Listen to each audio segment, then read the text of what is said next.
What is up, Unity community? Welcome on in. Happy Thursday. My name is Jackson. I'm one of your community managers responsible for bringing you all of this lovely live stream content, both on twitch.tv/Unity and, of course, the official Unity YouTube channel. I'm so grateful that you are here today because we have a fantastic show. We are going to be talking to the team behind Void Crew. We've got two representatives from Hutlihut Games here to chat about their epic co-op roguelite space adventure, and I've dabbled with it. I've played some of the demo. I've played some of, well, we're going to get into some of the first ever footage from their 1.0 as they have their release coming up next week. It's very exciting. Everybody in the Unity community, thank you so much for being here. Again, if you are watching live, like on the YouTube side, Davina Duckworth is, like Ben's here. Hey, Ben, thank you for being here. Or over on the Twitch side,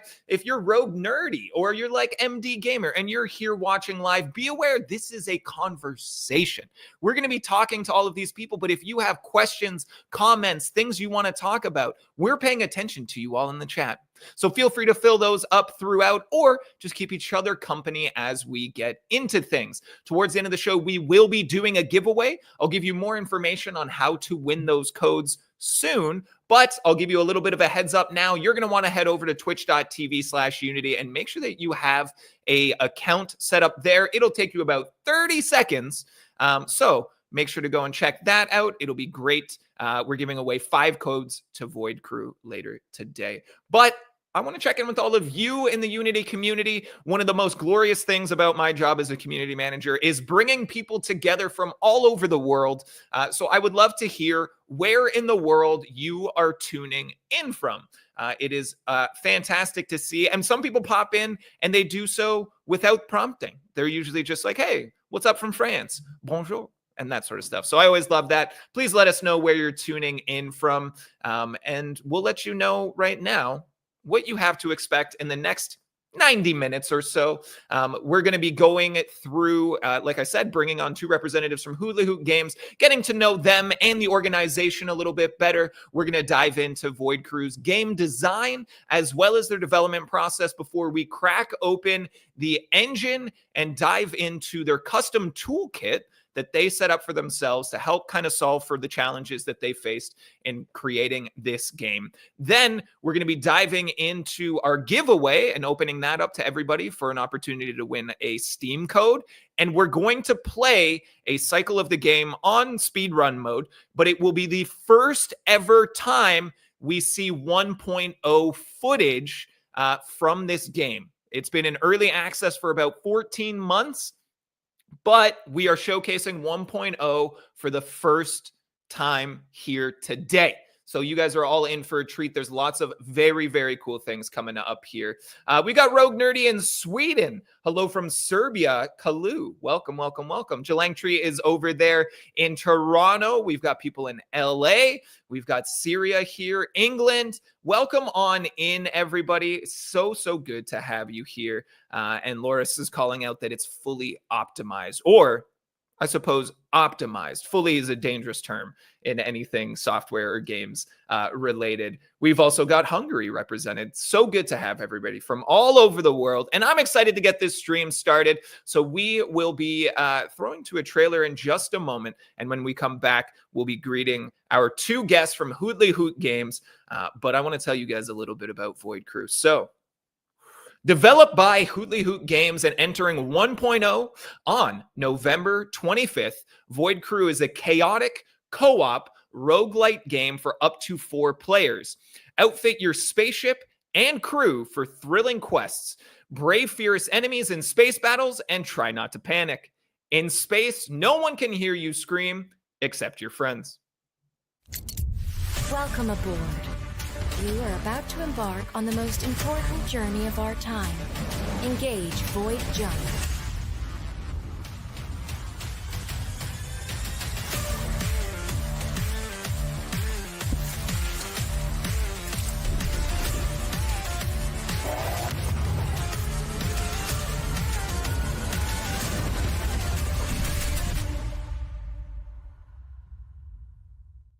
And that is a look at Void Crew, and I'm joined now by two of the representatives from Hutlihut Games. We've got Javier and Laurids. Welcome on in. How are you two doing today? Doing great. Thank you for having us. Of course. Thank you very much, Jackson. Yeah, welcome, I've been nice excited. to see everybody. Yeah, everyone say hey to our two guests here. We've been building out this stream for basically, we've been really heads down on it for the last few weeks, but this was kind of in the works all the way back in Unite when Ben came out towards the end of our time there and made the introduction. We said, hey, let's do something when you guys are about to launch. So you guys have 1.0 coming up next week, which is super exciting. But I want to take a step back and make sure that you guys have a chance to connect with our community here. So I'd love to hear a little bit more about you guys. If you can tell us what's your role and maybe what's your favorite game, because I feel like that helps paint a picture. It's also one of the hardest questions to ask someone because nobody has very few people have the number one. But Javier, do you want to get us started?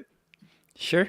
Thank you very much. My role in the company, I am a partner group in the group of partners, of course, but I'm a game engineer, which basically is the programmers, the people that are there in the back end, making sure that what, our designers, like Laurids, want to create and want to or envision as part of the game idea, ends up becoming reality. And we can actually transform those thoughts into the sauce, the actual game. And in regards to what my favorite game is, actually, it is a hard question to answer, as you say. It's hard to only give one game, but I think I would go for World of Warcraft. It's just, I have way too many hours in it.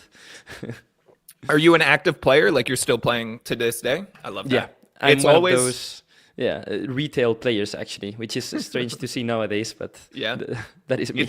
It's a game that almost always pulls me back in, and it's something that we'll talk a little bit more about here with Void Crew as well. But anytime there's a group of friends for me, they're like, hey, we all want to get really, really deep into this game. Like, let's dedicate a bunch of time to it. I'm like, all right. So that's how I always end up back in WoW. So I'm excited to see how this might be a good opportunity for me to get into Void Crew as well. But Laurids, you want to tell us a little bit about what you do here as well? Sure. So there's a dead giveaway in the bottom corner of the screen. I'm the game design lead at Hutlihut, which means that I am responsible for sort of transforming not just mine or the creative team's ideas, but actually everybody's ideas into something actionable that will work in the game. It is a hard question what my favorite game is, but I think I'll mention two of them. One is for actually being what it is, which is Subnautica. I think that's the game I would like to have erased from my mind so I could play it again. Right. And then the other one is an old, I guess, indie favorite, Kenshi, which is this. It's made in Unity also. It's the game I have the most hours in Steam, and it's a game that you can't finish, basically. Interesting. It's an awesome game. It's like a one-man army type thing. When you've played it for X amount of hours, it stops working on your machine because it just the stops? world simulation becomes so big, but it's ridiculous. I've played so much Kenshi. Of I know course. Kenshi 2 is coming. I'm so looking forward to it.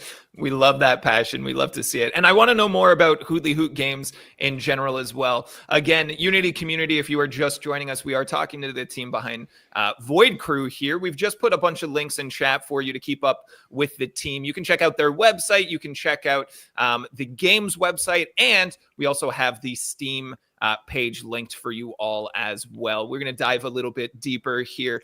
And I want to know more about the team and the structure and that sort of thing. But I'm stuck in, and I'm very curious, and I have been since I think this has started.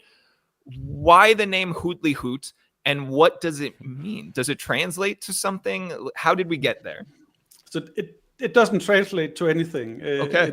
It is an old Danish word, and you can thank Ben, who is also the oldest member of our team, for the name. It is a cheer, so it has this woo thing going for it. Yeah. It used to be a thing that it's still something you do when you're cheering. So especially if you're drinking like aquavit or schnapps, you would raise your glass and say Hutlihut.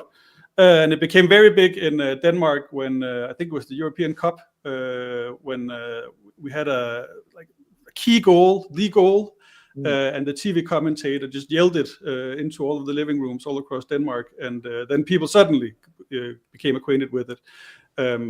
So it's a way of cheering and celebrating. And these days we use it whenever we are celebrating something. We get our hands on the strongest ginger shots we can find, and then we force whatever poor person is visiting to have a ginger shot with us, and we raise the glass and go Hutlihut. And we've had a lot of those leading into 1.0. Yeah, I bet. And a name based off of a term of celebration is perfectly fitting. And we saw it live in action during the Unity Award showcase, where you guys submitted a video as well announcing your official 1.1 or 1.0 release date, and seeing the cheers was perfect. And it painted a picture, and I had an inkling, but now it's good to have the whole story behind it. Everybody is currently cheersing in the chat as well, which is great. Now I know that to them.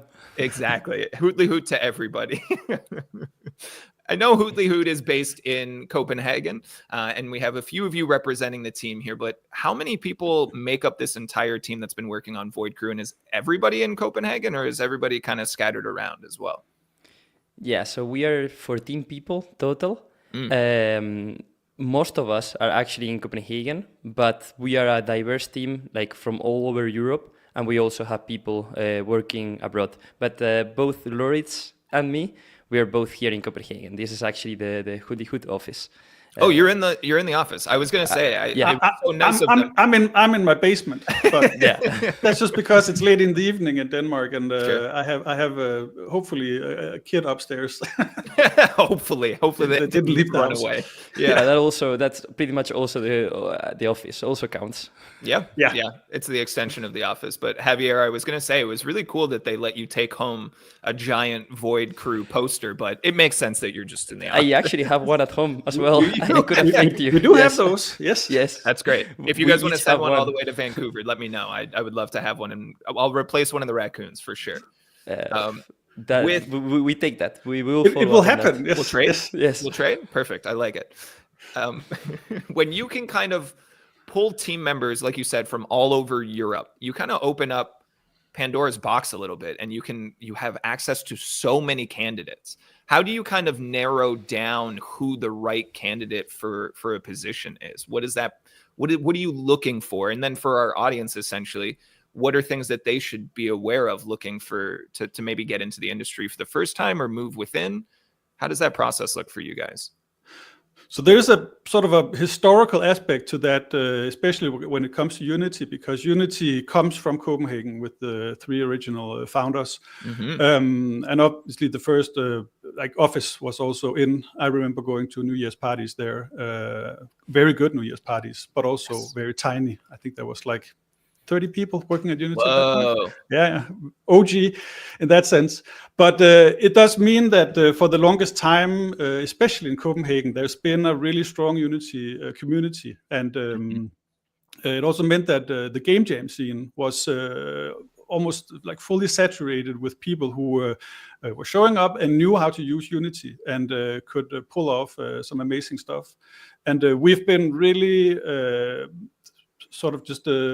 we've made sure to be present at these game jams, not so much as in a corporate sense, but just having team members go there and participate. And it also means that then when we're seeing people show up and do cool stuff and basically perform beyond what should be possible in the few days you get, that's also often a really good indication that there's somebody there who's interesting to talk to. And it also means that in those, because it's so stressful with the game jams, you also really quickly get a sense of what people, what they're like, which has proven to be a very, very good way of just finding people we could work with. We are a small team, 14 people, so it's important that we get the right fit, but also that we get people who can do multiple things basically on the team. So while Javi says he's a game engineer, I also use him quite often to just evaluate gameplay, because otherwise there's no point. Yeah, I think it's always so interesting. And that's kind of why I phrase the initial question of what do you do, as opposed to like, hey, what's your title? Because especially within the indie spirit, so many people wear so many different hats, and it's, hey, yeah, I'm a QA person, but I also do 40 other things because I'm necessary to do all of those. So I always think that the team chemistry and the team composition is what it seems like it's the secret sauce for a lot of these projects, where a lot of these games where, it's a super small team. We talked to a team last week that was 4 people from beginning to end. And it's just like they meshed so well together that it really, really makes a difference. And you can see it in Void Crew. It's so fun. I'm really excited to play it with you guys towards the end here as well. But now that we're on to talking about Void Crew, let's dive a little bit into some of the game design choices and those types of things as well. So Void Crew, in the introduction, which I pulled largely from Steam, has like 4 different genres in the title. It feels like it fits in this really unique space. How do you guys go about describing it to people that have never seen it? Say they just see the poster behind Javier here, and they're like, whoa, that's cool. Like, because it looks very aesthetically cool. But how do you explain the game in general? What does that process usually look like?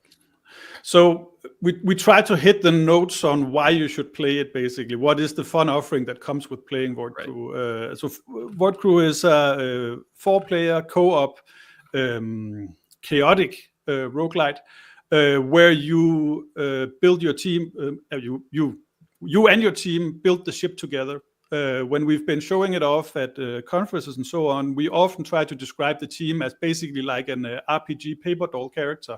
So you are 4 people who are outfitting this paper doll character. And it's also central to the way the game plays that if you die, no biggie. Like, you're clone warriors, you're just meat in a spacesuit, you can be reprinted. But the ship blowing up is what constitutes a failure. So that, by all means, is what you need to avoid. But that also means that the game really leans into the fact that people will die, and that's part of why you should be playing it. And then we built the game around the same thing, that it's okay to mess up. It's part of cooperating, that you're also failing at cooperating. And that's where the fun should come from. Yeah, it harkens back to, and in preparing for this, I've seen the comparisons to like a Sea of Thieves in space. And I'm like, I'm always hesitant to compare games to other games. I feel like that's not always fair, and I feel like it kind of cheapens the nuance and the hard work that people do. But to me, like, the experience of diving in with 2 to 3 friends and working towards a common goal and failing along the way and having that be really fun is entirely appealing. So I think you've got something here in the secret sauce as well. But I want to focus a little bit, at least here, for the roguelite approach. When kind of developing this game and getting Void Crew up and running, what appealed to you about including roguelite elements as opposed to like persistent progression as you go through these space adventures? I mean, we'll probably also cover more about how we arrive at making that decision as we go through this, because it's been pivotal to how we actually went through our early access. But it came about because the way the game sessions ended up being, it was very clear that you wanted something that kept going as long as the people in the session wanted to keep going. It keeps throwing challenges at you, and then you either end on a high note where you go, okay, this is a very good moment to go back home and cash in, or it ends on an even higher note when the ship blows up and you can point a finger at who was responsible for that happening. Which was like, we needed to have that. The first version of the game had much more limited runs in their nature. There's like 3 objectives, and then you consider that a win and back home you go. But the moment that was out in early access, players were writing us and saying, the best part about this game happens just like a few moments before the game tells you to go back home. It's when you've built the ship, you've managed to get it really rolling. Basically, you're built, your ship is stacked, you have some overpowered synergies going, and it goes, well, that's it. You've played your 3 objectives, you are a winner. So we took it like to the full extent, took the conclusion and said, it has to keep going. We need to do it endless. Yeah, and then that just became the thing. That's like part of our philosophy in Hutlihut Games. We believe in, of course, like testing internally and trying to come up with our own ideas and our own processes. And we are never going to just show something to people when we don't think it's ready to be shown. Mm-hmm. But we believe even more in the feedback, like implementing the feedback from the community. And it shows with the roguelite because it was the #1 feedback post when we launched to early access. Everybody was asking for what the community themselves coined as the endless mode. And then it was like a few updates into early access that we came out and said, guys, welcome to endless mode. And that's how we actually transitioned into the roguelite, which is now the main game. It's actually the game. So it's just so cool. Yeah, I love the amount of dialogue that you guys have had with the community. As a community manager, I know that that's super integral. And to see the opportunity of so many people are asking for this, we're going to give them exactly what they want. That must have felt very good. We have a couple of people saying, we've got Star Killer Verse saying, picked up the game a few weeks ago, already played 50 hours and can't wait for 1.0. We saw someone earlier who was saying, I've been here basically since the beginning. I'm really excited to see what this team does. So again, your kind of connection to your community is already very strong, and you guys approach 1.0 next week. So congratulations on establishing that.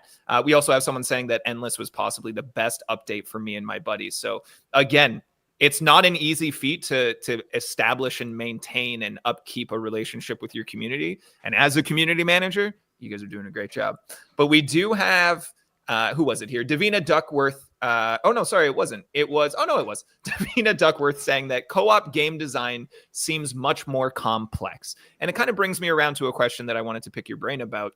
When you have team sizes where people can go in and play solo, they can play 2, they can play 3, they can play 4 players, different ship sizes. How do you go about approaching that balance of the game when it seems like it can be a very varied experience?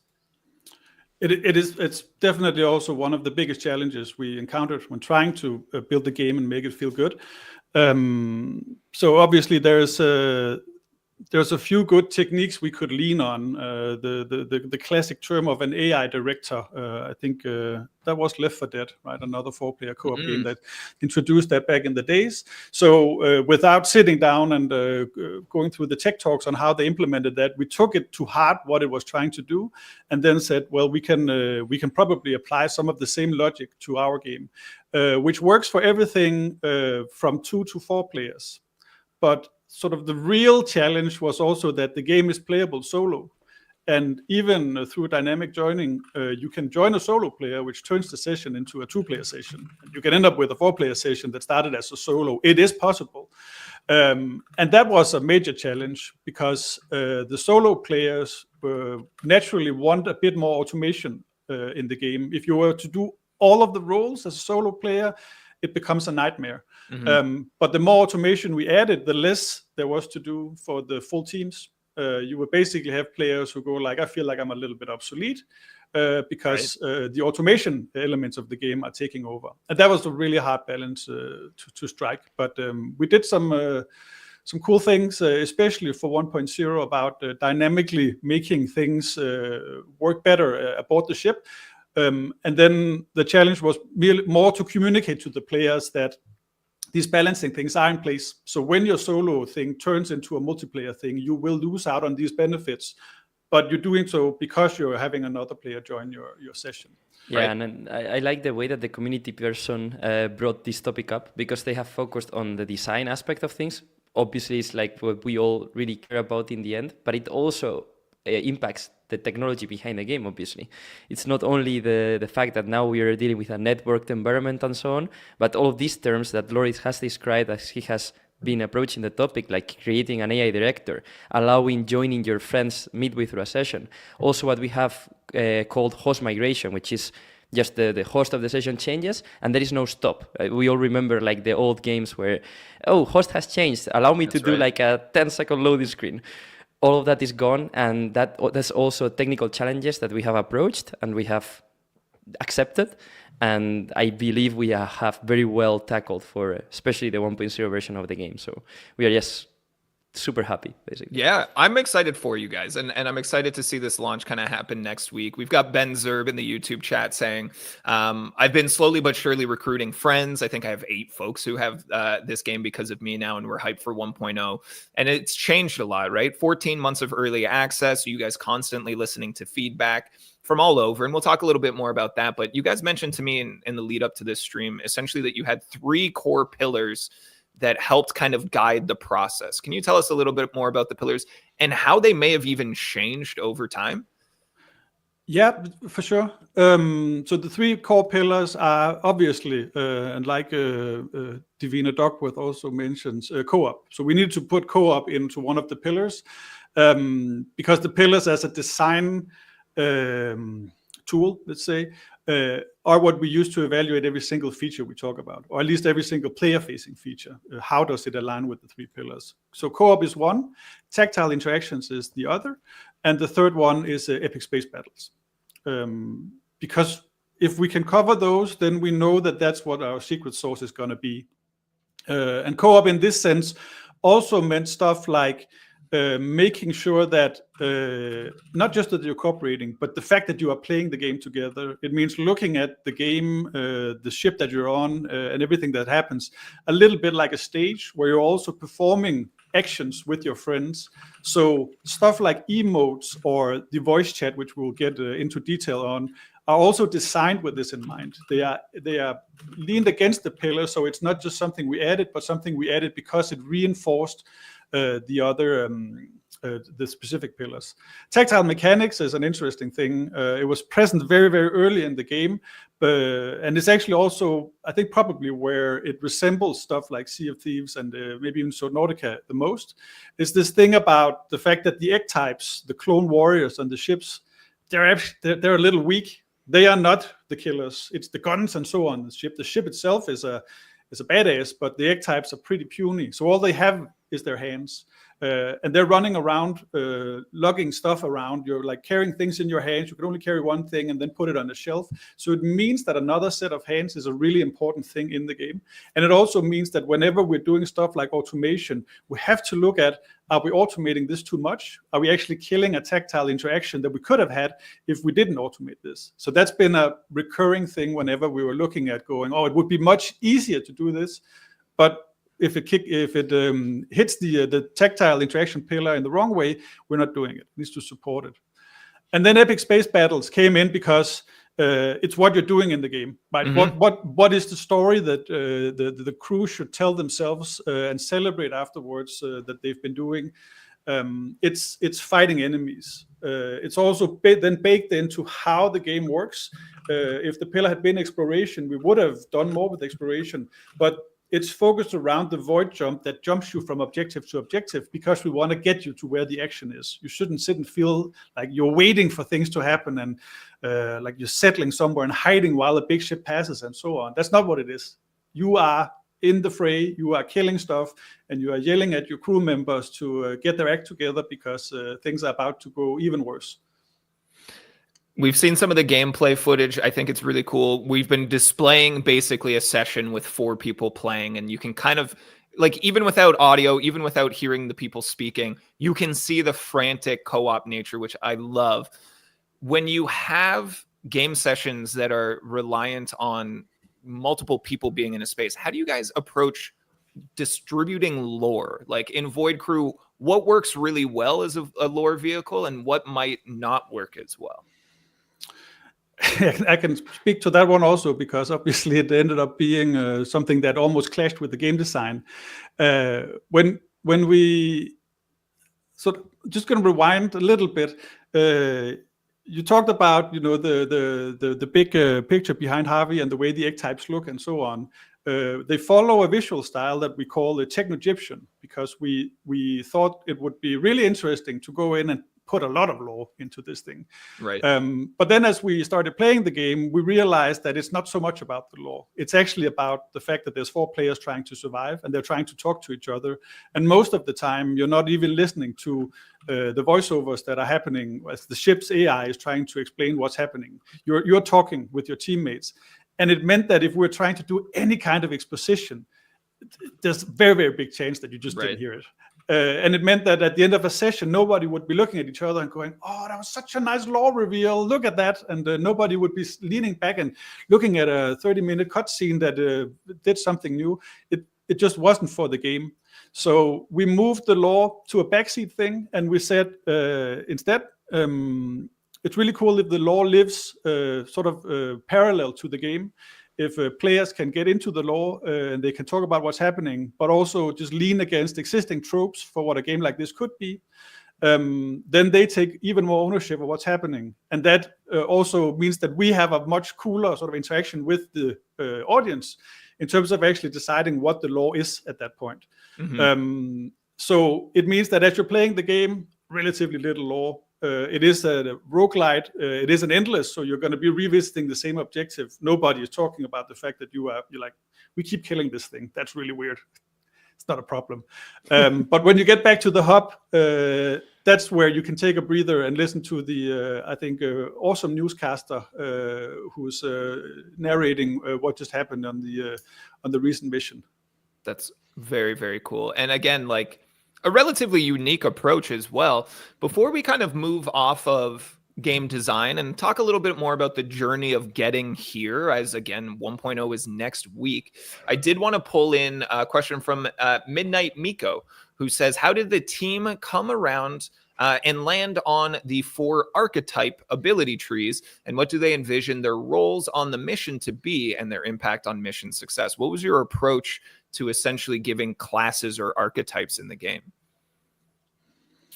Again, I'll take it as the design hat sits over here. The 4 archetypes they're an interesting thing. The very first iteration of the game that didn't hit early access or anything like that actually had a role that was called the tactical officer. And it came from the fact that the sci-fi tropes often had a tactical officer, like a classic Star Trek character.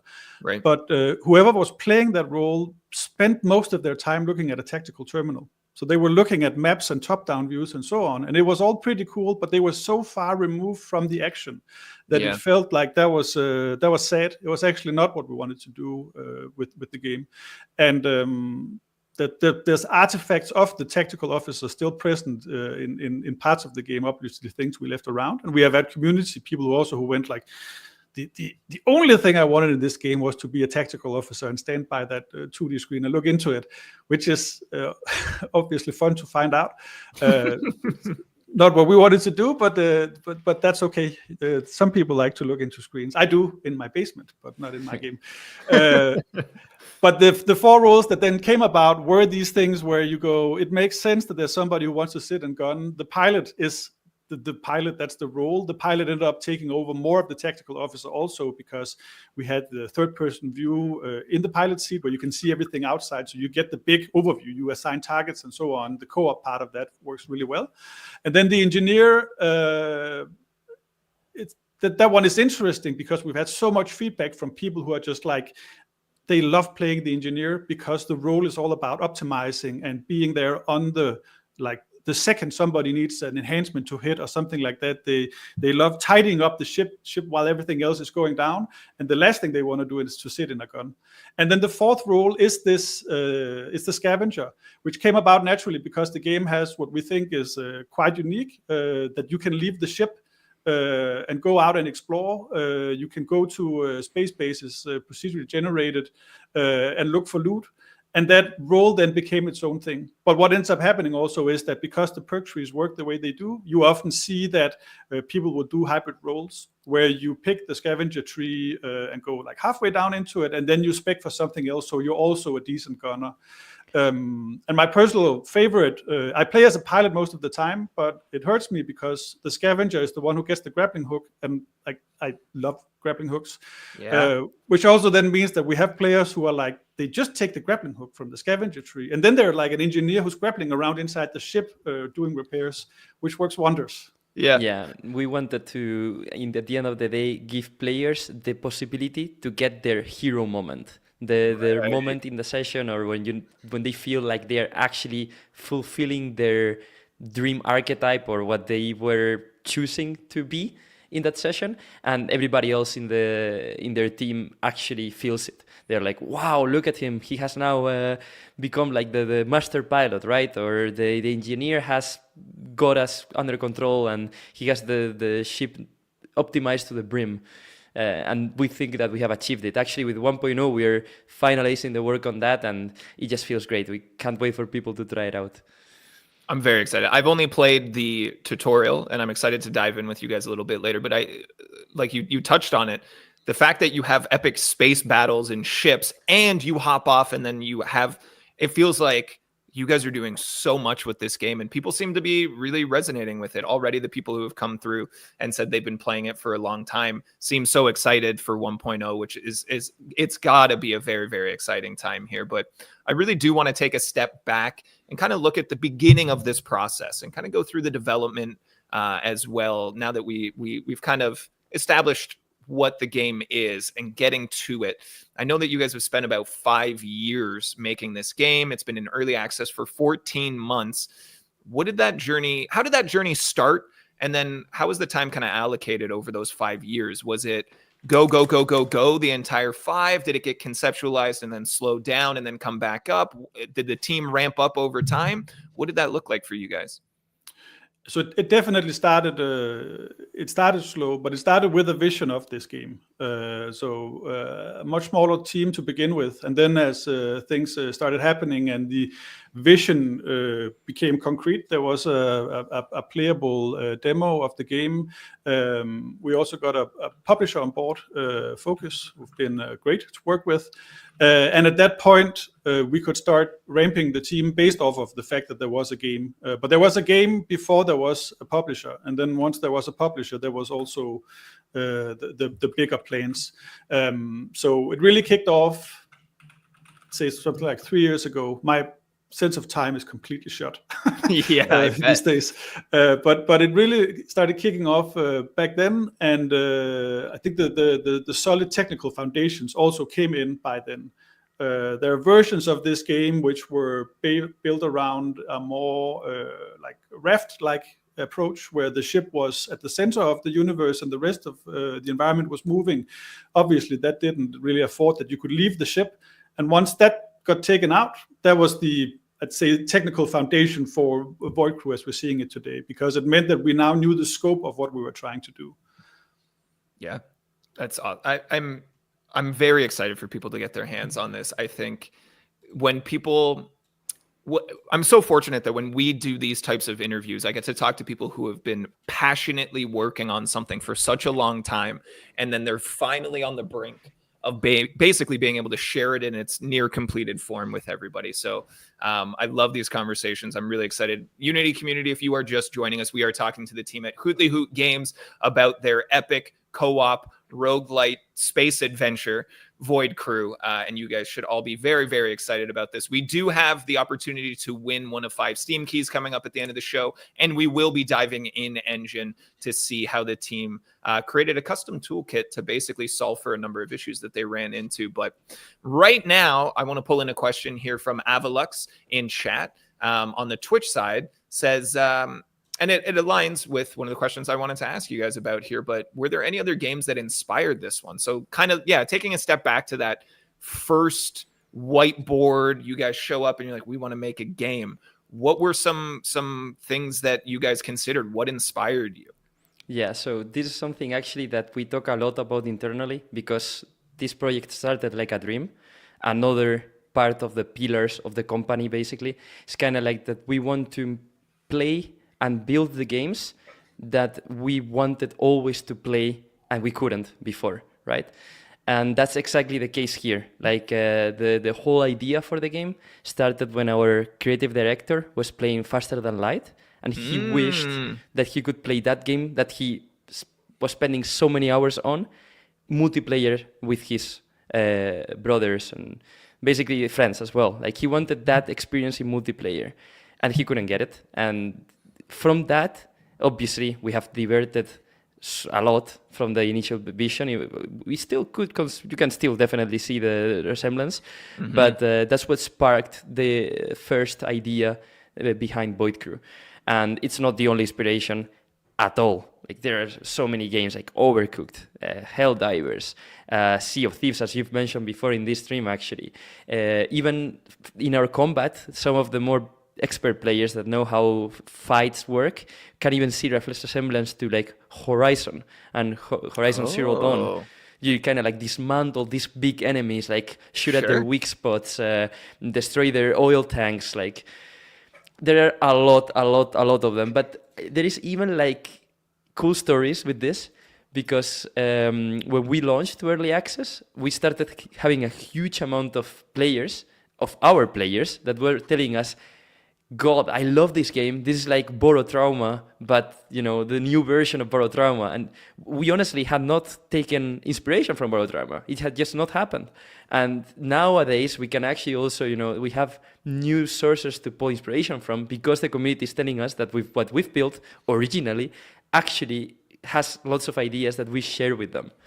A similar case is, for part of the team at least, for example, Laurids and I, is Guns of Icarus. Our game also resembles Guns of Icarus, or has some aspects that we share, but we have not played it either. And when we were in PAX East in 2023, correct me if I'm wrong, Laurids? Yes. The lead game designer for Guns of Icarus, basically the mastermind, the person that thought of that game, approached us. And he actually was very happy and very he was a very wholesome person, by the way, and was so happy about seeing that Void Crew was in a way like a spiritual successor of at least some of the aspects of his game. And we were like amazed by that, because some of the people in the team had played it and they liked the game, but not all of us had. And it's super great to see, that in the end, games are just a collection of all these little things that work well, and you wish you could, mash up and create your own thing, right? When you are actually creating and getting your creative thoughts flowing. It's just so cool. Yeah, I love a wholesome interaction within the industry. I feel like everyone I've interacted with in my short time here has been so kind and passionate and supportive, which is great. And I know that's not always the case, especially in the games industry, especially as a community manager. But to hear that you had such positive interactions with other people making games in the same genre is really, really awesome. And we keep talking about how this early access period, it's been 14 months or so. We're right on the doorstep here. And as a result, you've also mentioned PAX. You've received a constant stream of feedback, it sounds like, from either the quickly developing community, early access players, in-person people at conventions and those types of things. Can you speak a little bit more about, and I know we've already got a couple of examples of how it's shaped the game and informed the game, but maybe we get a little more specific with it. And how do you guys approach when you might be receiving a lot of feedback about something, but it also kind of flies in the face of intentional game design? What does that process of balancing those two maybe conflicting pieces of information look like? I think it's actually been very rare that it's been directly contradictory to what we're trying to do design-wise. That worked in early access, or maybe that's sort of speaks to the maturity of the thing we put in early access, that it was already describing the outlines of what it wanted to be. So the biggest sort of not a problem, but the biggest frustration for that has basically been things where people go like, "It'd be really cool if you added this," and we're 2 years away from even getting to that point where we can add this really, really cool thing. But it's an obvious thing that sits at the end of our hopefully development journey, that we also get to add this thing. But it is, for me, it's pretty crazy to think back on what the game did when we put it out and what it does now. We talked about the addition of the endless mode. It's a very different game when it's not 3 objectives and then you're done. It also meant that the entire reward schema for how the game works needed to be rethunked. That's not a word, but sure it is. Sure it is. Why not? But we had this thing where you go, okay, I'm going to play these 3 objectives. I'm going to play them on insane, and then I'm going to get an epic loot box at the end. And for quite a lot of people, that was a very, very simple and good value proposition. That that's how you get your reward. But we couldn't do that because we didn't want to have a thing where we go like, this is what you're looking towards. We need to find the other places in time where we're celebrating that you're getting something. And it meant that we needed to revisit how the reward mechanics in the game work. Not so much because the rewards it's just cosmetics, right? We took a big page out of the Overwatch book for that basically, and just said, if the game is fun, you feel rewarded when you get the cosmetic. That's like a little dopamine rush, but you don't get better at the game through these. So we're just going to give them to you, and then we're basically going to leave it up to you how you're going to almost invest your cosmetics. Someone on the team went like, we can add a little cosmetics merch terminal, and then the players who are just into opening boxes can keep opening the commons that they're going to be flooded with. But when you get to the point where you feel like now you want to dig into the really good stuff, then you might want to sort of merge up your commons and get a rare loot box instead. And with the way the loot boxes are currently flowing in the game, you're swimming in them. That's fine. It's a premium game. We're not going to be making money off of loot boxes. Have fun with that. Yeah. I think another really big thing is the void jump that you saw in the game. Right.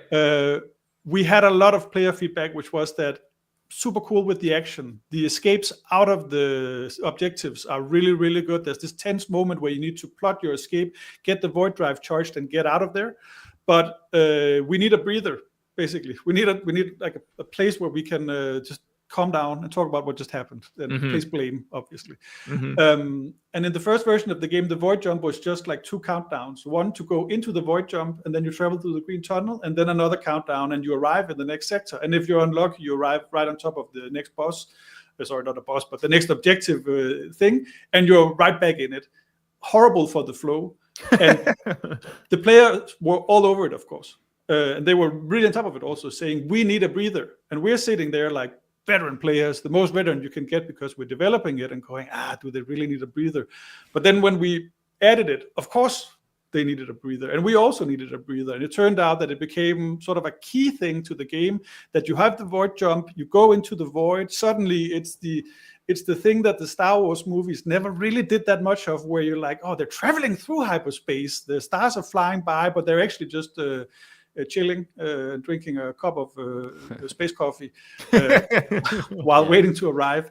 That was a really, really good addition to the game. And I think it was, our hands were not forced, but we definitely developed it sooner than we would have maybe if we had to arrive there by ourselves. And it also meant that all of the cool stuff we could then expand from the fact that the void jump is a sequence that you enter and leave yourself. Suddenly that opened up a whole new, like, the objective choosing and basically the core of the infinite runs. And the interdictions. You can be interdicted out of the void as well by the enemies. That's where somebody on the team went like, but they can't be like too safe in there. We need a thing where there is a slight chance that if they stay in there, something is going to yank them out and murder them. But to quickly actually cover the part that you've mentioned, like this community feedback from in-person events, actually, something that we've felt a lot, and we've felt this, for example, in Berlin, where we've been last week with Unity as well, or in Unite also, where we also showed the game. Something that we can get a lot of value from in these kinds of events is the first user experience. And I think that's not so valued in the industry, because every time you bring your games to these kind of places, all your players are like first-time players, and they can pinpoint everything that is a rough edge for player onboarding. We took so many notes, and we fixed so many of these things that we had seen from players literally towards 1.0, because we had seen them literally. We would not have noticed ourselves. We are, again, as Laurids has mentioned, we are so experienced. We are already way past the point where we would realize these rough edges, but then as soon as we get a new player and we see them, we watch them play and get stuck with something or not understand something, it's very easy for us to tell, okay, we need to work on that. And that's great. Yeah, I mean, invaluable, right? I feel like when you've put in hundreds, if not thousands of hours, you're so dug in to kind of see it from a different perspective. And imagine being back in hour one is a real challenge. So again, kudos to you guys for taking the feedback from everywhere that you've got it. It sounds like you've got a very passionate, engaged community who continues to hang out, to be excited for 1.0 next week and ask questions. Again, Unity community, if you've got questions, please let us know. I know we're pulling them where we can. And Ben did call out the momentary respite of the void jump, and just the one anxiety in the background. Am I about to be pulled out of this? Which is exciting as well. I wanna answer the one about the reclaimer also, because Sure. it was the root of a little bit of controversy just when it came out. So I said that we had this thing with the Techno-Egyptian style. It basically means that a lot of the things we did with the game are like, if there's a triangle in there, it's a pyramid. It's a pyramid cult. It's all good. It's why the egg types do this thing when they like salute each other and go, Right. let's preserve you. But also meant that when we were doing like the big enemy, the thing that kills you, it had to be a pyramid. We had a big old massive pyramid shipped to the game. And then when it comes out in early access, somebody takes a screenshot of it from the perfect angle and they go like, that's a Destiny ripoff. Oh. We're sitting there like, no, it's not. The ghost, I guess. And they had a screenshot of a Destiny ship Okay. that looked very, very much like it. Like one of the big capital ships, at least. And we're like, no, it's just a pyramid. It's a pyramid-shaped enemy. And of course, Interior and the team, then it became, no, okay, that's not how we, like, no excuses. Let's lean into the fact that this is the thing that kills you. And the Reclaimer is basically, like I wrote in the YouTube chat, it's the ghost from Bubble Bobble. It's the thing that tells you that you spent too long in the level. Now this immortal badass is going to show up, and if you can get out of the Bubble Bobble level before the ghost captures you, that's the best Bubble Bobble experience you're going to have. Yeah. So it's the same in our game. If you can manage to just complete the objective, get the supply drop if you're really good, and then get out before the Reclaimer catches you, that's where you're like, get away with a really clenched, I was going to say butthole, I'm going to say it. Seems like you just did. Yeah, I think so. That's all right. No, that's a good point, right? Like the moment of escaping just before catastrophe is such an exciting one. So I think that's very cool. That's a very, very insightful kind of peek behind the curtain there. I did want to talk a little bit about, you mentioned earlier, working with Focus Entertainment. And I think for a lot of like aspiring game devs or indie game devs that maybe don't have that direct connection or direct experience themselves with the developer-publisher relationship, how did connecting with Focus Entertainment help really inform the game development process? So Javi, I think you can talk a little bit to the production side, and I can take over on the design content. Sounds good. So yeah, as you mentioned before with the many hats, right? I also do production. I help with production in the game, and that's one of the things that we do. Lots of sparring with Focus, and they help us on the more, let's say, putting things down to the paper, right? When we want to see plans clearly laid out and to see how our progress towards dates is going, all of these progress tracking, they help us a lot with that, and it's a very valuable resource to have these production partners to be able to have sparring with, and basically have some clear goals that we are going for as a team, and we are building towards to make sure we stay focused on what really drives value for the game. That's also part of our philosophy in general within the company. We believe in like rapid prototyping, and the reason why we do it is not because we're like massive fans of prototypes or something like that. It's because that's the way that we know we can create something fun, like basically creating something, trying it out, play testing it, seeing whether it works or not, and going again. Once more, trying it out, seeing if it works, seeing if it does not. Maybe we need to cut it. Maybe we need to build upon it. Maybe we need to try a different version of it. And all of these plans, fitting that into a production schedule is not easy. And that's where all of this work comes in. Awesome.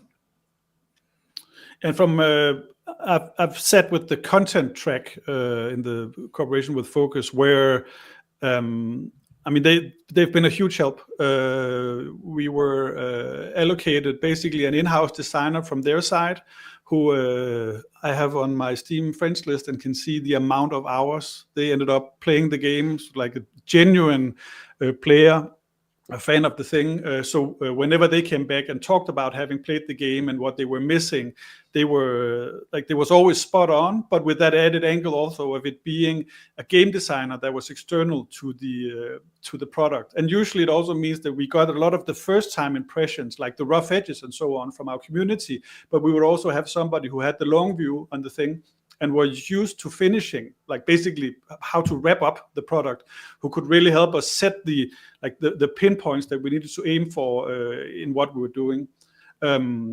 Especially, we got a lot of these things where we were talking about something we wanted to do with the game, and they would go, we can make a benchmark for you. So you would get like true designer style, a really nice slide set or a bunch of Excel sheets and so on, but things that were benchmarks of other games that had done a thing. And they're benchmarks in the sense that they say, this is how they accomplished the thing that you're trying to do. Mm-hmm. And if you look at like across these 5 things, you can see that there are things, some things that are recurring solves. So instead of you sort of banging your head against trying to find a solve, maybe there's something here that you can use. That was hugely valuable. Yeah. Sounds like an overall positive experience, which is, again, I love to hear. I do want to be cautious of time because we're about to dive into Engine, and we do want to do a run through of our game. So maybe we can kind of streamline this question as it leads into our Unity in Engine moment here. But you guys kind of mentioned that there was no shortage of challenges. And a lot of what we're going to be talking about in the show and tell portion is going to be how you guys navigated those challenges. What were some of the biggest ones that you guys came across? So I think obviously the biggest one is the thing that also means that we are so often compared to Sea of Thieves, which is the fact that it is a shared platform. That's basically the name of the technology that the ship is. The ship is a physics platform that the players are inhabiting, and they're moving around on the platform while somebody is driving the ship at 60 meters per second quite often. I don't know, the ships in Sea of Thieves, they don't go that fast, so maybe it's easier for them to synchronize what's going on. But so in some of the first versions of ours, you would have these things where you just momentarily basically lost connection to the platform, and your dude was now traveling at not 60 meters per second inside a ship that was, so you hit the wall and you died. That got turned into a feature in the void jump instead, so can still get squished inside, but it shouldn't happen when you're just walking down some stairs. So that was a big one, figuring out how to solve that. It ended up being a local physics simulation that's taking place elsewhere that the players are using, and then that's basically mapped onto what you're seeing. But it means that when you are colliding with the ship and so on, it's all the stuff that Unity would like to do with it, which is static colliders and things that are predictable. We had a lot of things also that had to do just with the act of working with a publisher. So just the sense that there's a lot of reporting that needs to happen. Right. They want insights into a bunch of various things, which is where then that speaks to Unity's advantages. We really leaned into tools. Making sure that as we were building tools, there was also an easy way for us to get the data out of Unity and into a format which the publisher could look at, because we didn't want to do double bookkeeping by sitting and transcribing values from the game into a spreadsheet just because. So we're tweaking things in Engine. We're a small team. We can do that, and then we can get the data out of the engine and onto a format that the publisher can look into. Mm-hmm. Do we want to pop out our Unity editor here and showcase some of the tools that we created along the way? Yes. If you're ready to go, I'm ready to go. If producer's ready to go, they're always ready to go. There we go. I see we my love screen. your production. in glorious 1080. Yeah, I remember basically, again, as we set this up, there was something that you guys said that stood out in my mind was that there's 15 to 20 tools that, Laurids, only you know how to use, or you even know that they exist. So Yes. you're going to give us a little peek behind the curtain of the tools that you guys have created over time to help solve for some of these specific problems? Yes. Cool. I'll click this menu and just go like, there's things hiding inside foldouts where I'm like, yeah, I use that once a month, but then somebody else on the team will go like, oh, I need to do this, and I've spent a day doing it. and you're sitting there like, there's a tool for it. I named it poorly and it's hiding in there, but you could have used that and it would have been over in 15 minutes. The number one step is like asking Laurids and other people in the team, like, do you know if there's a tool? And then you see where you move on. So that's the outcome of the 5-year journey, definitely, because we have tools probably in the game that relate to features that are no longer in the game. I'm fairly certain that you will find something where you go like, this thing has no hookups to anything, but it's there. So I would like to talk initially about containers. Maybe Javi, you can give some technical background on those. Yeah, so basically this is very similar to the concept of addressables in Unity, but it's a way to store permanent information about the objects that populate or that are going to populate our game. When the reason why we opted for a more custom version of this is that we didn't want to keep in memory the actual objects that we would then be spawning in the game. So instead, what we do in our container system is that we store what we call descriptions, or basically like data from them, and then from that data we just build the objects. And the way that we have made this system that you will see, I mean, it has lots of layers added on top, of course, but at the very, very root of it, it's built on using the generics. So again, for the people who don't know too much about code or whatever, it's completely fine. Unity uses C# on the user's end. It's what you guys expose to the developers. And inside C# there is a type of thing called generic classes, where you can say this is a container of something generic, and then that generic is what you specialize. So now we have not only a container, we have a container of items, we have a container of armor pieces, we have a container of unlocks, for example. All of these that you see here in the list that Laurids is showing, all of those are a container of something. And now Laurids will actually explain a bit more the things added on top of that. Right, so it started with the thing that we can't just have prefabs loaded into memory because there's so much in the game. We need to be able to fetch the metadata for these things without actually instantiating prefabs. And then what happened was that the containers just grew into this thing where we went like, the containers are how you find the various elements the game deals with. But we found that basically we would have elements where you think they're one thing, but they're actually multiple things. So a gun in the game, for instance, that's a thing that goes on your ship, but it can also be a thing that is unlocked. At least it was before we went with the full-on pilgrimage. It was a thing that was unlocked by your rank progression. So a gun, which is a scriptable object, needs to be able to go into a container so it can be instantiated as a weapon in the game, but it can also go into a container that contains the rules for how a thing unlocks. And that's then what this thing became. So this is the unlock container. It's one of the big ones, and it contains 50 entries that are everything from the thing that when you reach rank 6 in the game, you get an extra starting alloy in the game. So very simple scriptable object, but it goes all the way over to scriptable objects that contain the weapons, the reward pools that you might be getting as you're hitting a certain point, as well as the cosmetics. Which obviously the thing that everybody wants to unlock. And the cosmetics are also divided then into all, what are we up to now, 10 different types of cosmetics, where some of them are just a color, others are a texture pattern, some of them are full-on jetpack, but that can again be a prefab containing the thing, or it can be just some metadata that describes the mesh that's replaced. I hated this system initially. I saw the point of it, but it was not very it was engineer friendly because it was really easy to just make new containers as you needed them. But as a designer, I was not very happy. But then Unity comes in, and we made this thing called the Container Assets Helper, which is basically a tool that then pulls all of the information from the container system. So whenever you click an asset, it'll find out, okay, this asset belongs in these 3 types of containers. It's a scriptable object, it's a player color preset, and goes in the unlock. And then the helper will just draw the entry of that item across all the containers. So you get direct access to everything you can configure for that item across all the containers. That was really neat because it meant that when we got a bug report on a specific cosmetic not acting like it should, you just click the asset in the game, and instead of going through all of the various places where you could be modifying it, you can just look at the assets helper and go, it's because the unlock conditions are set up wrong. And this has like full interaction with this.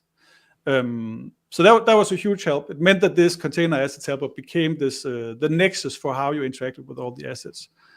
And then it also leads into another thing, which is localization, which is a thing we found while we were working on the game also to be somewhat of a challenge, because the game initially was just localized to English. And then as we got the publisher on, we find out that, okay, like we're going to be publishing to all of these languages. They're going to be providing the localizations, but we need to add them. And we had already all of these English texts, and the localization system in Unity is this thing where you define a localized string, and then you already have to have the string in place. You need to add them to the localization tables. It's a whole thing. So we came up with a sort of intermediary class for that, which we called the defaultable localized string, which is a localized string where you can go in and give things a placeholder name before you're ready to localize. That thing is then shared across the project because it's part of the asset that you're creating. But when you're ready to localize it, you just switch over to the localized string interface, where you can then go in and see, okay, so I'm going to be localizing the string. I'm going to be putting in the names for it. You'll see that this one is localized to Chinese and Russian because the character sets are exotic, but we tend to, at least for the cosmetics, just keep them in English because they're names of things. So the localization doesn't have to be hard. And we developed a neat little tool on top of this, which is this paste parser, where you can export the string to a JSON, and you get this JSON format back, which you can then use on a third-party service or as part of the localization provider setup. You can feed them, this is the string you're doing. But then when you're getting a string back from the localizers, you can also parse it back into the system, and it'll show you this thing where it actually tells you that I have all of these locales in the game. So these are the languages that you're using. Mm-hmm. And this is what I parsed the string to be. And if you're looking at what the translation for this would be, it's just a validation. It tells you that this is what probably it would sound like if it's going back into English. But that's been really helpful, especially when we're doing pickup localization. So we're getting big spreadsheets of all of the stuff we added in English in one patch, and then we get it back to pop on top. But there will always be some sort of pickup we need to do a little bit afterwards. And then this thing is really nice, where you can just go in and say, this is the string that I'm adding to the game. And if something has gone wrong, I can't read kanji, but I can definitely see in the translation validation that this is not the thing I should be adding here. They translated something else. So that's been really nice. Right, so the next thing we're going to be talking about in here is the tools we've done for power system in the game. Everything in the game uses power, both inside our ship and inside the space stations that you visit. And when we were building those, they're very complex structures. And we noticed that we ended in a point where a generator that would be used to turn on and off the power would end up with a lot of references to all the things that it would power on and off inside of it. That's as an engineer, that hurts, basically. It's an anti-pattern. The person that is emitting the event should not know about the people that are receiving the event. Should be the other way around. But it is very ingrained in the way that Unity is optimized to work with. So what we did is we created our own solution for that. It's what we call member references, and it's what Laurids has right there. You can see controlled value and change blockers. Those are basically two things pointing to two references, pointing to an event, or in this case, a change responsive, which is basically a variable that changes and throws an event when it changes on the parent. So it's, again, the opposite way, the other way around as you would normally have. This is my life when Javi is explaining to me what he just built for me. So yeah. It's you're all getting it now. It's crazy, but the cool thing here, right, is what we get out of this, which is that here in the left, you can see in the scene view how where we are at, the element that we are right now is a touchpad in a door, and the touchpad itself is the one that knows about the status of the door, not the other way around. So a door can have 20 touchpads, and it does not clutter the information that the door or the power system of the door has. Instead, it's every touchpad that handles its own information. And that's the separation of concerns that we love in engineering, and that it's super great. The kudos to the lead engineer in the company, Chrissy Jonas, because this was his idea, and it's so great. But with this, we get to an even bigger point, because what we can achieve with this is to create those power systems. And the power systems, we have them both in racks, like in this case, this is the door. A modular door that you can plug into a rack. Exactly, and Laurids will give you a little rundown of how the level design is altered thanks to this in a second.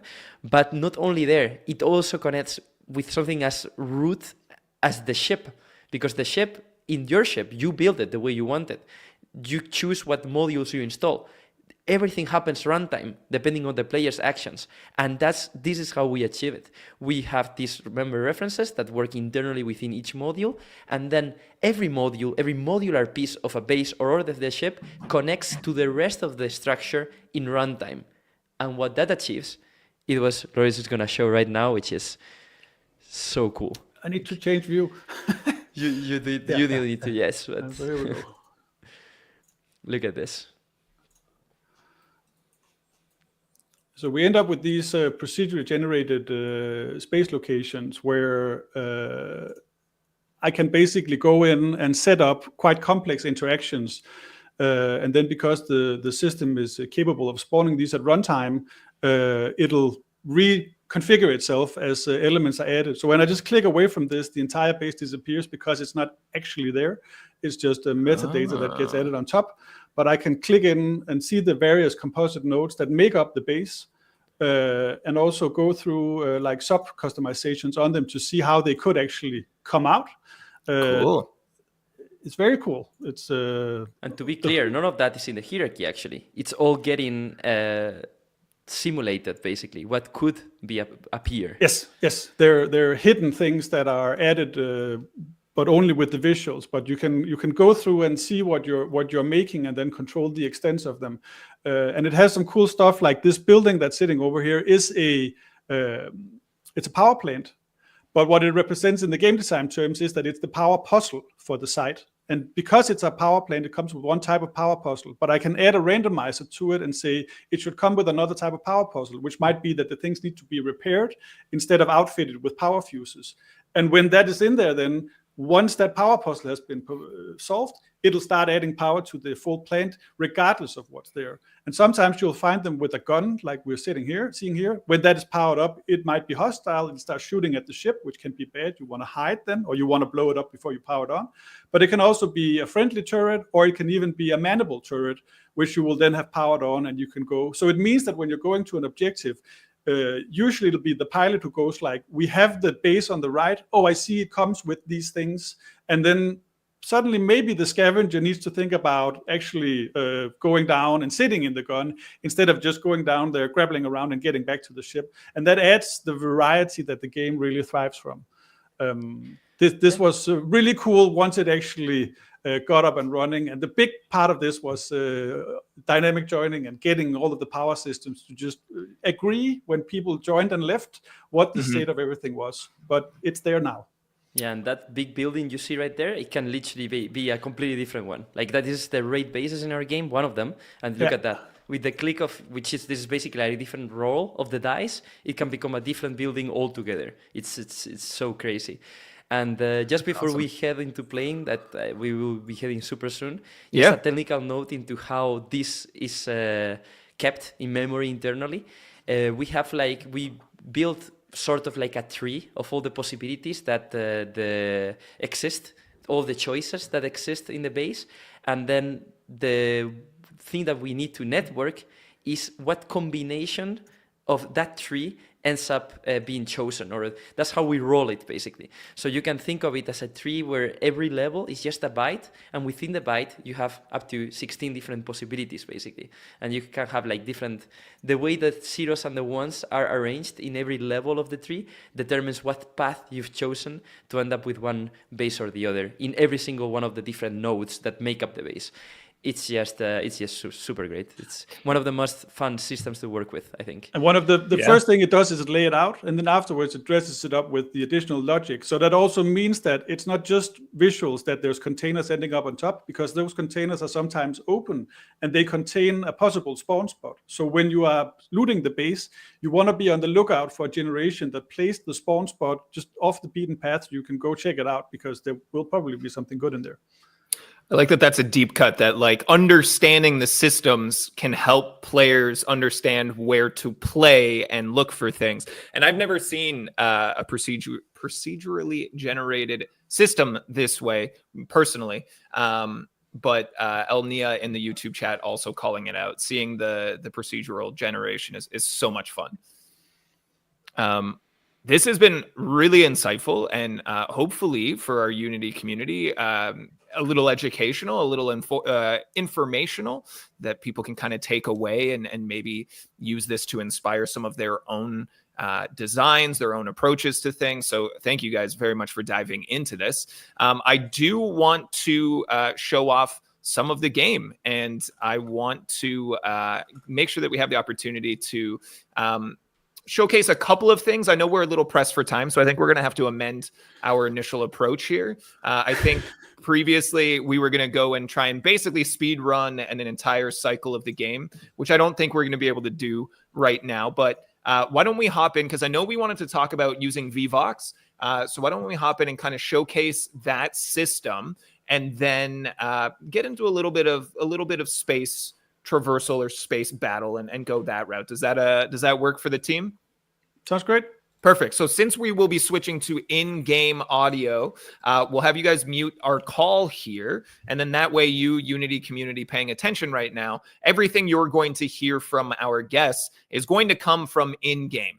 And as we get into this segment of the show, we will also be starting our giveaway. We will be giving away one of 5 Steam codes. So if you would like to enter that giveaway, make sure that you're logged into a Twitch account. You can make one in no time at all. Go to twitch.unity.com. Sorry, twitch.com/unity and put !giveaway in the chat over there. And that will enter you into our giveaway. We'll play here for probably 10, maybe 15 minutes, and then we'll pull all of our winners, and I will make sure to distribute those after the fact. So again, you guys are all muted in the call here, but you're live in the chat, in the game, rather. We are not muted here. Perfect. And I don't know how many people are listening with like really specific headphones, but this is very directional. Like I can tell who's on what side of me, who's where, someone behind me, above me, all of those things, which is super fun. Also. Yeah, so when we move away from you, the voice comms will also switch from this very spatialized thing where you can hear that we're immediately close by, and we end up in your headset instead. So you will also be able to deduce the gameplay information that we are quite far from you. Yeah. Which is how we ended up agreeing that this was something we wanted to spend time on. Technically, we are routing VVox through Fmod, so our sound engineer, Tomasz, has full control over what this thing sounds like. And it also means that if you really hate the feature, which we call immersive voice, you can also just turn it off. Yeah. So yeah, we built all of this with our own technology, but using Unity VVox, which is one of the Unity, well, it's the solution that Unity provides actually for voice chatting games. Yeah. And it's been an awesome journey. Sorry, I just have a big dumb smile on my face because it's I have the game open and obviously in front of me, so it's like I'm literally receiving this information from your characters in the game, and it's just a silly, fun experience for me right now. All right, do we want to hop into showcasing just a little bit of what the space is like, and then we can kind of continue the conversation? I wanted to very, very quickly recap what this area is. It's the hub. It's where you get started. There's 2 choices in here. There's the ship loadout, where you choose a big ship or a small ship, depending on your crew. You can also play the big ship as a solo player. So this is, the 1.0 preview. There is a lone sentry loadout on the destroyer in here. So those people in the know might actually go like, oh God, it's happening. Oh, wow. You need to unlock it. It's on the top left, the 4th entry. But it unlocks at rank 4. So it's just, you need to play the game a little bit before. And I only did the tutorial. That's on me. It's a lot of multitasking to get that one, but it also has immense power. Cool. And then we've set the mission, which is a simple choice now because it's just a pilgrimage that we're going to go on, and we're going to go sit down and have our consciousness beamed aboard the meat vessels that are waiting on the ship. Love this. This is a All right, so let's go. fantastic feel for this game. Like already just the hub world and like picking and selecting where you want to go and what you want to do just creates like such a level of anticipation and excitement. I'm really, really excited. Again, Unity community, if you are watching and you would like a chance to win a copy of Void Crew, make sure to head over to twitch.tv/Unity and type in !giveaway. You get to carry the space baby. I get to do it? Yeah. What an honor. This is the. I think this is probably one of sort of the very early onboarding hiccups. Also, that it comes with how we chose to build it. But mouse one, left mouse button picks up and retreats stuff, and the right mouse button throws it. And we have had people who are like, "Why can't you unify it so F will also do all of the other interactions?" But it's basically because you can sit in chairs and grab stuff. And if we had found F to that also, you would be getting out of the chair whenever you're trying to grab it. So there was a conflict. Right. All right, let's charge the engine for the Void Jump. We are now in our spaceship, and we need to prepare to jump to the first objective. So please do the honors with that one over there. I'm on it. Sync charge achieved. You synced up. Awesome. Go team. I approve. Yes. I vie for your approval more than you think. So if you hold down V, you'll be able to pull out a wheel of possibilities. We can play rock, paper, scissors, for example. What? Did I win? But you have to agree who wins. Yes. Yeah, you won clearly. I feel good about it. You won. You see? You won. Whoa! Give me the point. Nice. Oh, this is fun. Right. So the first thing we need to choose is to jump out of here. And once we are out in the void, that's why we're called Void Crew, right? We'll be able to choose the next objective. Right. That's where the roguelite aspect comes. So please take on the new pilot seat. This, again, for veterans will feel very new. Ooh. And do the honors. Pull the lever. Pull the lever! It says my helm's not It's on powered. the right side by... sorry. Yeah, no, I messed that up. That's on figured me. it out. I'm a bad pilot. No, you figured it out. We got there. Yeah, I didn't get the warning, so now I'm running around like a headless chicken to find a chair. Yeah. Where'd you go? Okay, I'm safe. Okay, you safe? So again, if we We're all launch safe. and you're not seated, you get thrown against a wall. I get kicked into the wall and I die. Yep, no, that makes sense. And that costs us some biomass, and if we run out of biomass, we print much slower. So the penalty then will be that if you keep dying, you probably won't be able to recover from bad situations. I like that system, that little risk. So we're reward. now in the void, right? Yeah. Now, as you can see here in the map, this is the roguelite aspect, or one of them, from the game. We must choose our next challenge. This is how we choose our next mission, Right. our next, objective. So we're on the And left honestly, side. You can choose whichever one. I think we should do okay. desecration. Okay, yeah, difficulty hard. That seems normal for me. That seems fine. Super.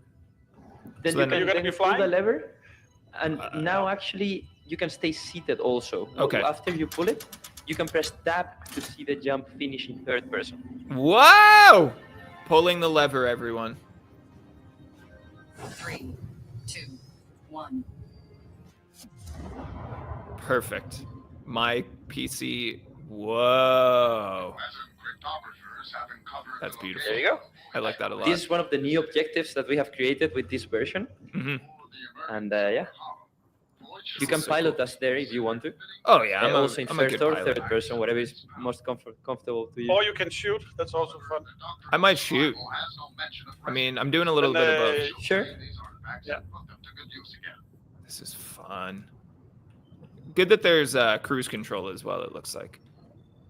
Yes, Yeah. you can physically hit the button, or you can press the set to activate it. If you drive into something, your Tesla will turn off. Okay. All right, I set it to cruise mode. The VVox, or sorry, the audio, the like proximity chat that transitions, I can't get over it. I think it's perfect. You also probably missed out on the really cool one, which is that when you are the pilot, Yeah. Of course you talk over the PA like in an airplane. Oh, the no voice way. Comes from not your headset, but from speakers around the ship. No way. I'm gonna run So away. now that you are going far away, exactly, You notice that this is your captain speaking. This is your captain. Prepare. We are approaching the void shrine, 3 kilometers out. That's awesome. I pinged a big old minigun at the front of the ship, which I think you should go. Oh yeah, I should definitely be doing that. The objective is straight ahead. Me learning how to navigate the ship will be very, very crucial to our success. That's been a lot of. We thought we had made a very simple ship layout, and turns out it's not. This is unscanned, so I guess it could maybe be friendly, but I'm going to shoot at it anyways. The color gives it away, but also the fact that it's unscanned means that your pilot is not doing his job. I got Piolet. it now. I'm so sorry. That's okay. So he's I now mean, They- marking them, and that means that you get when you're in range, you will get a like a lead thing that shows you where to aim relative to their travel. Oh, Which is interesting. Once the area is secure, really good for again the co-op element of you trying to hit a fast mover and then shouting at your pilot to set the marks. you will need to Yeah. take homunculus to the void shrine to be Oh, able this to is power it on. fun. This feels good. The artifacts contain You can I- also use tab to change to the bottom view, bottom turret. Oh yeah, that's great, because I was absolutely causing damage to our own ship. There's no friendly fire. That was one step too far in the grief ladder. Oh, I'm out of ammo. Oh, I just reload. You know, like video games do. Is there an active reload and where I yes, can speed it up? Yes, exactly. Love that. Oh, don't blow that up. But only this gun. So the guns come with very different characteristics. Right. The minigun eats bullets like there's no tomorrow. Yeah. But then it doesn't cost very much power to run. You can find energy weapons that are very good at peeling energy shields. They run on rechargeable batteries. So once you have the batteries, you're not going to be spending alloys, which is the resource Right. used for building stuff.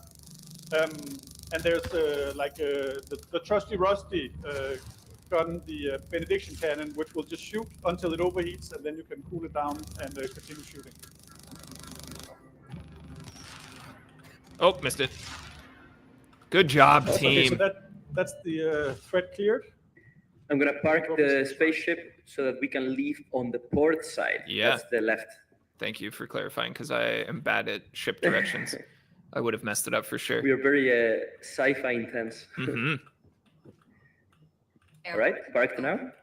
You can go together with Laurids. Yeah, we need to bring the third party member also. So if you go in here and put on the jetpack, which is hanging on the wall, Naturally, just of course, wait that's for what I me. want to do. We need to in this one objective we need to bring the homunculus.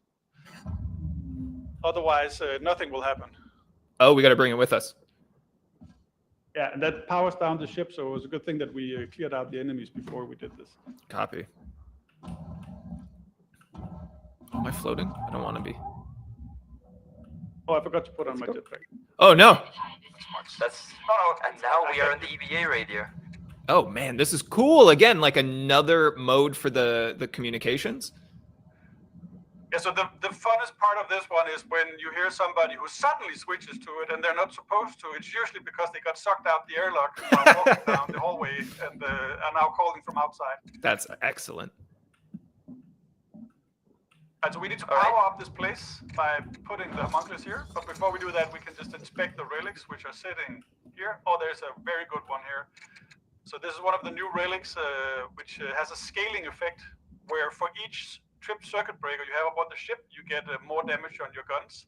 So you can then start doing this overpowered build where you are deliberately running with your like power grid just about to break down. Mhm. But because you're on this razor's edge, the ship just like does insane amounts of damage. This is But if you run into something that trips you, I powered it on. grab it, grabbing. grab the thing. Oh, And I've we got have to some get back. enemies. Yeah. So now they jump in and they prevent us from jumping away. So we need to kill those 3 void suppressors before we can get out of here. Perfect. I'm in. All right. I say we kill our enemies, and then that might be a good stopping point for us on this. Remember to take off your jetpack. Otherwise, you're shoot. walking with this big old bulky thing. on. That it does explain why I'm walking so slow. There we go. There you go. Thank you very much. And you can put the We are relic powered in up. here. Coming to you. Nope. I launched myself up. I'll be right back down in 1 sec. that you got the elevator boss. That's a did. special one. Okay. Hollow summoner unit Oh, nope. active in Threw it on the ground. With left click. Threw it on the ground. Yeah, that way you throw it. There we that way you go. shoot it. Cool. And then so Awesome. over time, over your run, you're slowly upgrading your ship this way. That's Exactly. very cool. And now you can head back either to the pilot seat up here or to the front of the ship to go on the guns. I think I want a little shooty pew pew, so I'm gonna head to the front of the ship. Destroy it before it finishes. All right.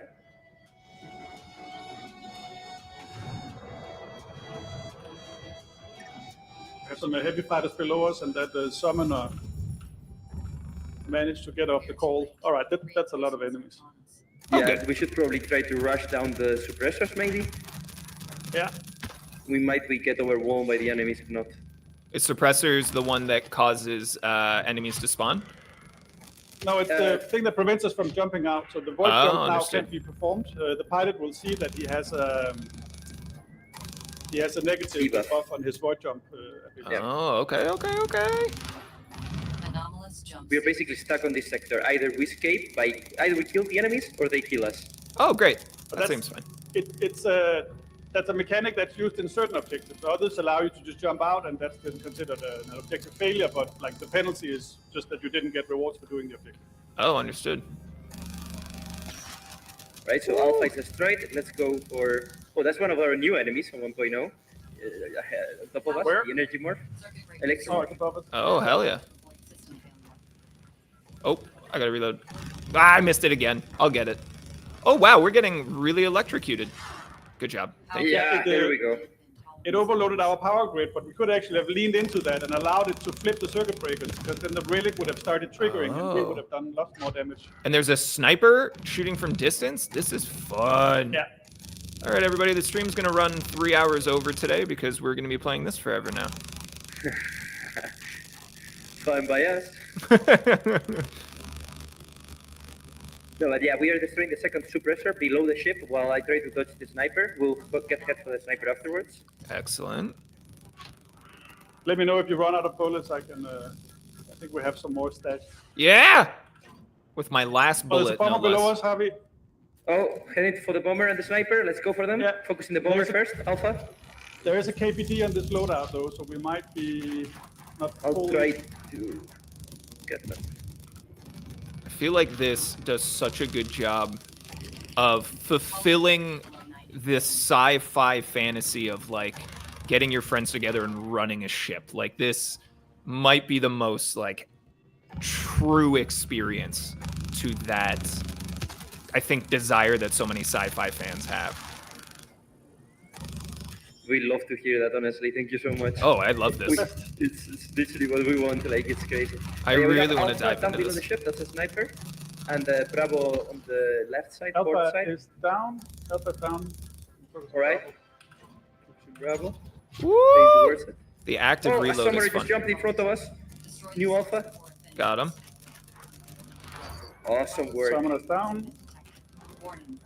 Large And then when this suppressor is down, you and I run to the engine room and get the sig charge running. Perfect. Just like we charged before. We'll then grab our loot, leave the objective, and that will be a win. And that way we'll also experience one of the new things with 1.0. Short sessions are rewarding. It was one of the biggest community complaints, and you will see that we'll now get big rewards. Okay, I love that. So rewards scale, like the more you have, the difficulty goes up, but then also your You rewards take go that up. one Okay. and don't Exactly. run into the flames. Oh, don't run in the flames. Normal. Done. 2, 1. Just, let's go. Nice. Okay.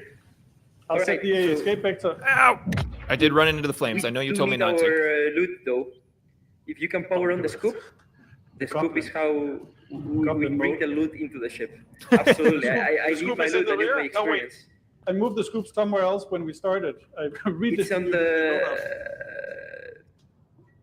I'm It's not on sure the actually where it is. I think it might not be unfolded. Yeah, it's. All right. I'm just gonna install it. Don't mind Sure, me. here I'm we just go. repairing things. So you just dodge.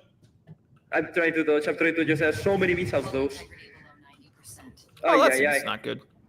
I mean, this is probably not the wisest idea, honestly, but I really want the loot, yeah? Well, I like loot. All right, perfect. It's also a relic. scooping into the ship. It will come through the right side of the ship, coming in soon. Scoop is on. Bringing it in. I want to see it. And I've enhanced the scoop, so it should come in quicker as well. So is that the Alright, drive-by yeah. shooting? Oh, yeah, I can Towards see it. it. I can see it Yeah, getting scooped coming in. in. Oh, cool. Oh my god. If you come back here, Jackson, I'm with it'll you. now sit in the gravity scoop, which Oh. is Awesome. tractor beam powered vacuum. So I could plug it in All right, gentlemen, if I could find your it. pilot is jumping. Okay, so we got to get into our Jumping seats. soon. Be seated. Yes, we Aye. need to sit down. Chairs are here. Launch us. Oh, so many missiles are inbound. It's me. Dodging. Ah! Okay, I'm back in a seat. I accidentally threw made it. Okay, you got lucky. You hit nothing when you got blown through the room. Okay, great. Normal. And That's there fine. we go. That's We got a awesome. reward for completing the objective and a reward for the daily quest of today, which was doing it. Well, it's always doing the first objective, basically. I love So now some... we return to base with the exit sector that Lois has set, and we bring all of our rewards back with us to our base and basically improve this way. And that's the roguelike aspect, right? Now we'll be stronger and have more perks for the next round. I got out of the seat, I saw so that. I got blown I up. saw that. We saw you die. This is so cool. I'm not exaggerating when I say I will be trying to dive into this with friends. Like, this is the sci-fi dream. If you enjoy like space battles, if you enjoy, because it's not just the ship, right? Like, you go off and you do the objectives, you get into those other moments. There's so much to like here that I'm really, really excited to unpack. So we'll transition things right here and do our giveaway as well. I'm really looking forward to giving this away. If anyone wants a last second entry here, twitch.tv/Unity, and throw !giveaway into the chat. And we'll be pulling our 5 winners here in just a moment. And we will then, from there, I'll be reaching out to our winners via Twitch DMs either today or tomorrow. So make sure that your settings are enabled in a way that we are able to communicate with you, because it has been a case in the past that we've gone to reach out to winners and we've not been able to have that that interaction, unfortunately. Yeah, thank you guys for observing. Well, thank you to the Hutlihut team for taking me on my first space adventure. Genuinely, we've been talking about doing a stream with the community team where we just bring our community management team together to interact with the Unity community and play some games. And now I want to play this with everybody. So I'm really excited. It looks like That would be amazing. I think it would be really Super cool. cool. Yeah, we might chase that down because I had such a blast. Luca Buddy 96 is our last entry here into our giveaway. I'm going to pull 5 winners. We've got official Tuyamo. Congratulations. Roldy one. The Bull, thank you for popping over from the YouTube chat, making an account. Hopefully that paid off. We've got Unity Coder, and last but not least, Aladdin the Great. So again, congratulations to all of our winners. I will be reaching out to you via Twitch DMs from the official Unity account. I want to say a massive thank you to Laurids and to Javier for coming in and talking to us about Void Crew. Congratulations to the entire team at Hutlihut. This game is awesome. I'm very excited for everyone to be able to check this out on Steam on the the 1.0 release on November 25th. Everyone should go and check this game out. Wishlist it, share it with your friends. I sure, I have to say that as part of this stream, but like, this has a personal seal of approval for me. Like, this is so much fun. So everyone should go and check this out. Guys, thank you again for coming to hang out and chat with us on this stream. So yeah, thank you so much, Jackson, for having us. It's been so fun, and thank you on behalf of the entire team, of course, and thank you to the team as well for having built this great game. And we look forward to everybody trying it out next Monday when 1.0 launches. So thank you so much from the bottom of my heart. And to the existing community, of course, thank you for helping us on the early access journey. And then you get an obligatory Met and Preserve You Met and preserve you. I love it. And I'm going to dive in, and soon that's what I'm going to be throwing up for all my friends as well. But thank you guys again. We'll just transition here to wrap up the stream. Unity community, thank you for joining us for another Creator Spotlight. Hopefully you had some excellent learnings and excitement to take away from this stream. We'll continue to do this type of content. But again, we want to open up the dialogue and have a conversation with you all about what type of content resonates with you most. So we'll continue to keep those communication lines open and have some of this dialogue and back and forth. We'll likely have a in-chat poll during our next stream. So if you want to provide us with some feedback about what type of content you want to see, make sure to join us for our next stream on November 28th at 9 a.m. Pacific time. We'll have another Creator Spotlight featuring Songs of Silence by Chimera Entertainment. And then following that, December 5th, we'll be back with the payoff from the Crazy Web Game Jam, where we'll show off what Team Unity created and play some of the submissions before getting towards the end of the year here into the second week of December. It looks like we'll be maybe doing something a little more tutorial focused, a little bit more show and tell, maybe a little learn along. But I'm really, really excited for that. Lots of opportunities. Right now, we're maintaining a schedule of Thursdays at 9 a.m. Pacific time to get started. So keep coming back, as we love to interact with you here in these streams. Please check out the Discord and the discussions pages as well for further opportunities for you to interact with the Unity community and connect with everybody, collaborate, ask questions, get answers, those types of things. Everybody in the Unity community, and again, everybody at Hutlihut Games, thank you so much for being here. We will see you next time. My name's Jackson, and we're out.